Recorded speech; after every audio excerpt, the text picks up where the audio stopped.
কেউ শুনতে পায়? ভালোভাবে বলছি, নাকটাকে বন্ধ করো। এ দেখো আমরা বাড়ি গেল।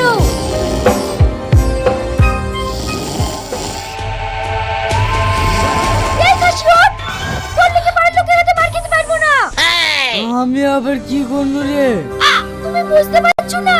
তোমার নাক ডাকার লেগে পাড়ার লোকের ঘুম হয় না, তার লেগে আমাকে মেরে গেল। কি দিয়ে মেরেছে রে? হাত বিগালে চড় মেরেছে। তাহলে ঠিকই আছে, হেসু লাঠি দিয়ে তো মারেনি। ও, হেসু লাঠি দিয়ে মারলে তোমার ভালো হতো, তাই না? আরে না না, হেসু লাঠি দিয়ে মারলে না ওদিকে ওই একজল দেখতু। ওইসব ফালতু কথা বাদ দাও। তুমি নাক ডাকা বন্ধ করবে কিনা বলো। আমি কি ইচ্ছা করি নাক ডাকি নাকি? ঘুমের ঘরে হয়ে যায়। জানি তুমি ইচ্ছা করে নাক ডাকো না, এটা তো একটা রোগ, চিকিৎসা তো করবা। কে বললো এটা রোগ? নাক ডাকা আপনি আপনি হয়ে যায়।